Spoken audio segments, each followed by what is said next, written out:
Assalamualaikum. Students, welcome to Funds Academy again with lecture number that is 6, chapter number 8, topic of kinetic energy of mass spring system. And mass spring system the kinetic energy because of motion. You know that Har ki तवानाई kinetic energy बदले पे body because of its motion आने जेको मास spring system आहे जेको oscillating system आहे simple harmonic motion आहे उन वटि बाबा ठीकु आहे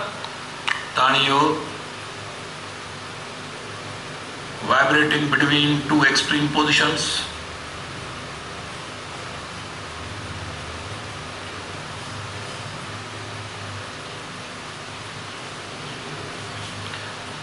so momentarily this system stops here at extreme position, then returns back with changing velocity. जीअं पोइ तीअं वेलासिटी वधंदी वधंदी वधंदी हिते वधि में रफ़्तार हूंदी आहे सिंपल हार्मोनिक मोशन जी रफ़्तार हिते वधि में वधि हूंदी हिते बॉडी मोमेंटली बीहे थी पई थोरे टाइम लाइ बॉडी बीहे वरी हले थी वरी हिते वधि में वधि रफ़्तार वरी रफ़्तार खुटाए खुटाए वरी बीहे थी हाँ kinetic energy जो फार्मूलो पाने खबर है तो kinetic energy is equal to 1/2 mv square okay तानी ज़ाहिरिया हिते जेका यानी इन पोजीशन ते बाबा जी करा फर्स्ट कयो हिते जेका एनर्जी हूंदी हुआ उन जे रफ्तार मुताबिक हिते रफ्तार मुताबिक त बिन इंतान जे विच में या एक्सट्रीम पोजीशन ते या मीन पोजीशन ते जेका जो रफ्तार डिफरेंट है उन्हें करे रफ्तार डिफरेंट होती तो किनेटिक एनर्जी डिफरेंट होती एक्चुअली पोटेंशियल एनर्जी मैक्सिमम या कन्वर्ट थी किनेटिक एनर्जी में मीन पोजीशन ते वध में वध रफ्तार होती है किनेटिक एनर्जी वध में वध वरी एक्सट्रीम पोजीशन ते रफ्तार जीरो तो किनेटिक एनर्जी जीरो ओके प्राणी eight any position mean extreme के विच में kinetic energy at any position कीअं लहंदासीं ताणी एट एनी पोजीशन रफ्तार केतिरी हूंदी आहे त टॉपिक आहे असांजी बाबा किनेटिक एनर्जी यानी kinetic energy mass spring system जी असांखे ख़बर आहे since kinetic energy is equal to 1/2 mv square but mass spring system जी वेलासिटी जो फार्मूलो पोइ हिते करे आया आहियूं is equal to under K upon m amplitude square minus any position square okay and baba your value velocity jo hete put kayo therefore kinetic energy that is equal to 1/2 m to so baba square में आए थे उन्हें करे K upon m ठीक है x naught square minus any position square तो ये जो याद रखे छो रूट में वैल्यू है ये रूट में वैल्यू इंदो तो स्क्वायर है तो अंडर रूट खत्म थी बाकी तक बकाया वैल्यू ही बचंदो छाकाणि स्क्वायर है ओके तो अस एम एम में कैंसिल थी kinetic energy that is equal to 1/2 k x naught square minus x square हाँ kinetic energy at any position माना मास स्प्रिंग सिस्टम वध में वध केतिरो परे थो वञे वध में वध माना उनजो एम्पलीट्यूड जो वैल्यू ऐं कहिड़ी पोजीशन ते मेन पोजीशन खां केतिरो परे आहे फर्स्ट के वध में वध ही 6 सेंटीमीटर परे वियो आहे हाणे 4 सेंटीमीटरनि ते 3 सेंटीमीटरनि ते 1 सेंटीमीटर ते ही उहे एनी डिस्प्लेसमेंट जा वैल्यूज़ पुट कंदासीं तव्हांखे जेको आहे so kinetic energy at any position त ही फार्मूलो थी वियो तव्हांजो किनेटिक एनर्जी बाबा मास स्प्रिंग सिस्टम जी at any position is equal to 1/2 spring constant x naught square minus x square amplitude square minus any position square तो kinetic energy जो ताल्लुक ॾिसो त स्प्रिंग कांस्टेंट सां बाबा डायरेक्ट आहे जेतिरो हार्ड स्प्रिंग हूंदो ज़ाहिर आहे ओतिरो ज़ोर वधीक लॻाईंदो वधीक वर्क कराईंदो पोटेंशियल एनर्जी भी वधीक त छॾींदो त फास्ट मोटंदो माना वॾी रफ़्तार सां मोटंदो त किनेटिक एनर्जी छा हूंदी उहा हुनजे स्प्रिंग कांस्टेंट मुताबिक़ आहे। जेतिरो हार्ड स्प्रिंग हूंदो उहो फास्ट मोटंदो, फास्ट वेंदो, ऐं जेतिरो सॉफ्ट स्प्रिंग हूंदो उहो स्लो मूव थींदो, किनेटिक एनर्जी घटि हूंदी। ओके, हाणे वरी kinetic energy eight mean position, इहा बॉडी बाबा ईंदी त एक्सेलरेट थी थी अचे, एक्सेलरेट थी थी अचे त हिते वधि में वधि रफ़्तार हूंदी आहे, वरी रफ़्तार खुटे थी वरी ज़ीरो। त मीन पोजिशन ते यानी when x इज इक्वल 0 त हिते छा हूंदी आहे, वेलासिटी जेका हूंदी आहे उहा वेलासिटी मैक्सिमम हूंदी आहे। जेॾी महिल मीन पोजिशन ते वेलासिटी मैक्सिमम हूंदी आहे, इहो असां पोइ हिते करे आयासीं। वेलासिटी मैक्सिमम माना किनेटिक एनर्जी मैक्सिमम। त असां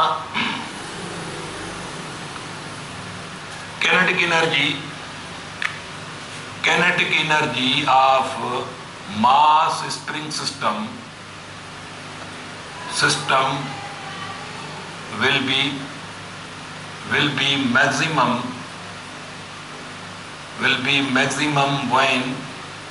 when x is equal to 0, माना जी महिल बॉडी मीन पोजिशन ते आहे त ठीकु आहे। सिंस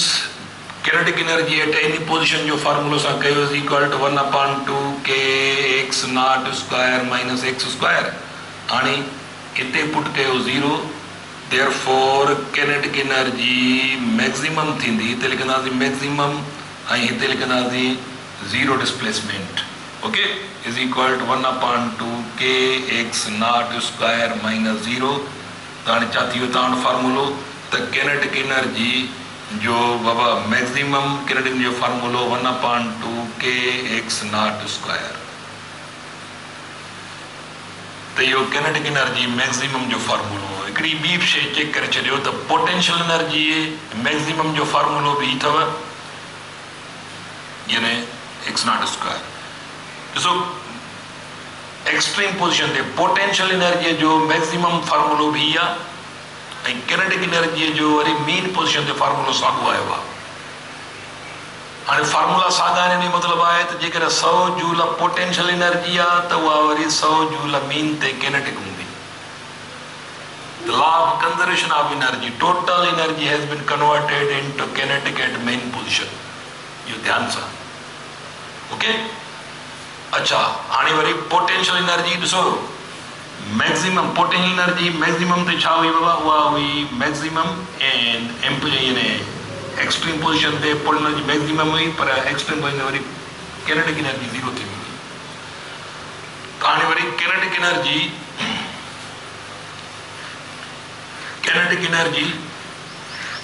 becomes 0,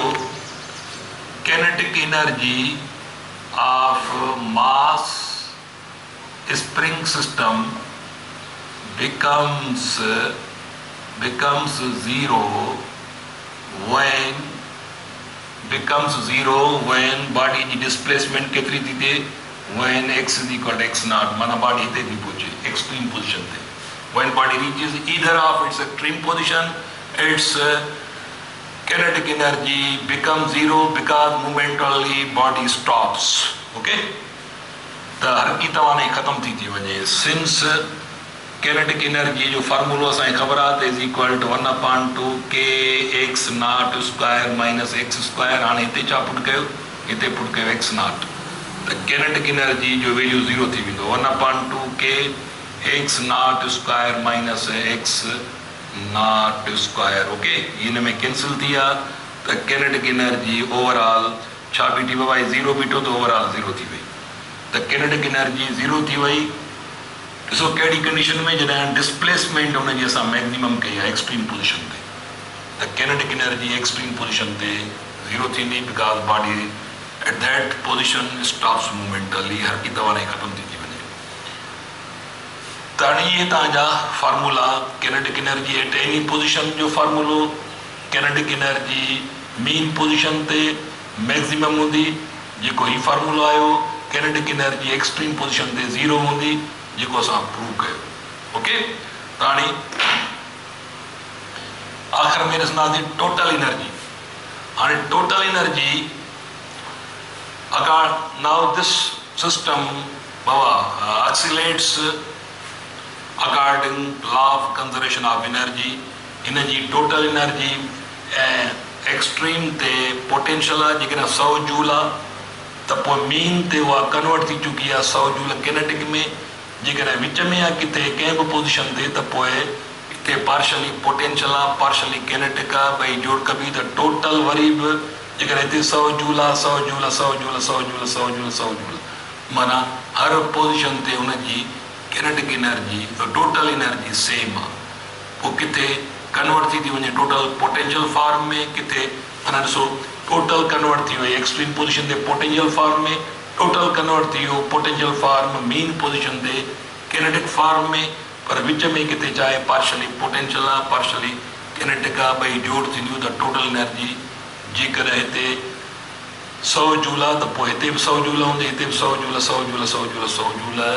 त इहा इंटर कन्वर्जन थी रही आहे पोटेंशियल कन्वर्ट थी रही आहे मुसलसल किनेटिक में किनेटिक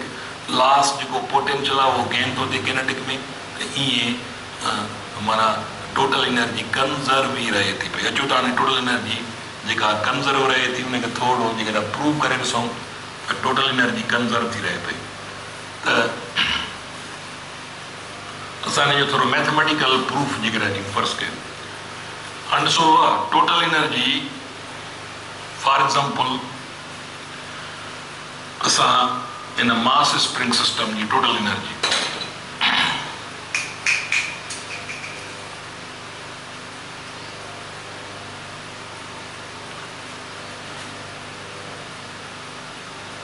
हाणे फर्ज़ कयो कि टोटल एनर्जी हिते त अंडरस्टूड ॻाल्हि आहे टोटल एनर्जी जेका आहे सा एक्सट्रीम पोज़ीशन ते जेका आहे पोटेंशियल एनर्जी आहे जेका मैक्सिमम था चऊं जेका केतिरी आहे जेका बराबरि आहे 1/2 kx0 स्क्वायर। वरी मीन पोज़ीशन ते टोटल एनर्जी किनेटिक फॉर्म आहे माना मैक्सिमम वैल्यू आहे किनेटिक आहे हिते मैक्सिमम किनेटिक एनर्जी आहे ठीकु आहे दैट इज़ इक्वल टू इहो फॉर्मूलो बि साॻियो आयो 1/2 x0 स्क्वायर। पर हाणे हिते था विच में चीज कयूं माना नॉट एग्जैक्ट मिड पॉइंट पर within origin and extreme position जे विच में हिते किथे माना विच में किथे यानी within extreme and mean position जे दरमियान पार्शली छा हूंदी पोटेंशियल पार्शली किनेटिक सां फॉर्मूलो सां वरी भेड़ो ईंदो टोटल एनर्जी जो विद इन यानी मीन एंड एक्सट्रीम पोज़ीशन त मीन ऐं एक्सट्रीम विच में किथे पोटेंशियल एनर्जी पार्शली पोटेंशियल हूंदी पार्शली किनेटिक हूंदी ओके त total energy within mean and extreme position extreme positions mean and extreme position दरमियान किथे बाबा ॾिसो त टोटल एनर्जी छा हूंदी is equal sum of partially potential energy हूंदी पार्शली किनेटिक हूंदी त हाणे पोटेंशियल एनर्जी जेका हूंदी सा 1/2 kx स्क्वायर आहे ऐं kinetic energy 1/2 kx0 square minus x square जेका दरमियान में एनर्जी आहे ठीकु आहे त 1/2 kx स्क्वायर प्लस 1/2 k बाबा मल्टीप्लाई था कयूं kx0 square minus 1/2 kx square okay त 1/2 kx स्क्वायर प्लस जो वैल्यू आहे माइनस जो वैल्यू आहे त total energy at any point within mean and extreme that becomes 1/2 kx0 square kx0 square okay so sago ही फार्मूलो आयो ही फार्मूलो टोटल एनर्जी मीन ऐं एक्सट्रीम जे दरमियान किथे बि ही फार्मूलो आयो आहे एक्सट्रीम पोज़ीशन ते फार्मूलो ही आहे मीन पोज़ीशन ते फार्मूलो ही आहे माना जेकॾहिं हिते 100 जूल आहिनि पोटेंशियल फॉर्म में त मीन पोज़ीशन ते बि 100 जूल किनेटिक फॉर्म हूंदो ऐं विच में किथे बि 100 जूल हूंदा साॻियो ई फार्मूलो आयो पोइ अलॻि शइ आहे त पार्शली पोटेंशियल हूंदी partially kinetic total energy remains constant hence this system is moving according law of conservation of energy त असांजो इहो अॼोको लेक्चर जेको आहे सो हिते वाइंड अप था कयूं पर थोरी हिकिड़ी ॻाल्हि वरी बि ज़हन में रखो त मां थोरो हिते हिकिड़ी अरेंजमेंट लिखां थो पियो इनके थोड़ा फॉलो कजो हिकिड़ी फिगर ज़रिए the mass spring system या को बि oscillating system, not only mass spring system पर यानी को बि simple harmonic motion, not because all oscillating motions are not simple harmonic motion. ये कंडीशन आहे त सिंपल हार्मोनिक मोशन हुजे ऐं पोइ उन में छा थींदो बाबा, उन में जेके एनर्जी जा वैल्यूज़ आहिनि मीन ऐं एक्सट्रीम ते उहे ॾिसो हाणे कीअं थींदा। हाणे यादि रखी छॾियो हीअ एक्सट्रीम पोज़ीशन आहे, हिते छा हूंदो आहे, हिते किनेटिक एनर्जी ज़ीरो हूंदी, पोटेंशियल एनर्जी मैक्सिमम हूंदी, इहो यादि रखी छॾियो, ऐं हिते एक्सेलरेशन मैक्सिमम हूंदी, माना बॉडी वधि में वधि रफ़्तार चेंज करे रफ़्तार ज़ीरो करे छॾी त वधि में वधि रफ़्तार वधि में वधि चेंज थी ज़ीरो थी वई त acceleration maximum velocity zero. Okay, वरी मीन पोज़ीशन ते इन जॻह ते माना मीन पोज़ीशन ते किनेटिक एनर्जी मैक्सिमम छाकाणि जो रफ़्तार मैक्सिमम आहे, पोटेंशियल एनर्जी टोटल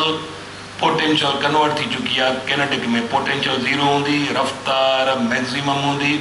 ऐं एक्सेलरेशन रफ़्तार ज़ीरो मां हाणे वधि में वधि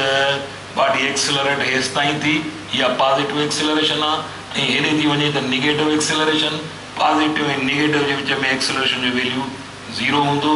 वरी हिते थी बॉडी पहुचे त वरी टोटल किनेटिक कन्वर्ट थी वई पोटेंशियल में, त हिते kinetic energy is equal zero, potential energy once again maximum, ऐं वेलोसिटी ज़ीरो थी वई, एक्सेलरेशन वरी हिते मैक्सिमम थी वई। त ही कंडीशन्स तव्हां ज़हन में रखो, ये मीन पोज़ीशन जूं कंडीशन्स आहिनि, ये वरी एक्सट्रीम पोज़ीशन जूं कंडीशन्स आहिनि, इहे ध्यान सां इहे तव्हांजे ज़हन में हुजनि, इन्हनि ते गौर कजो त मुताबिक़ अहिड़े क़िस्म जे अरेंजमेंट तव्हां खां पुछनि तेसिताईं ख़्यालु कजो पंहिंजो बाबा। अल्लाह हाफ़िज़।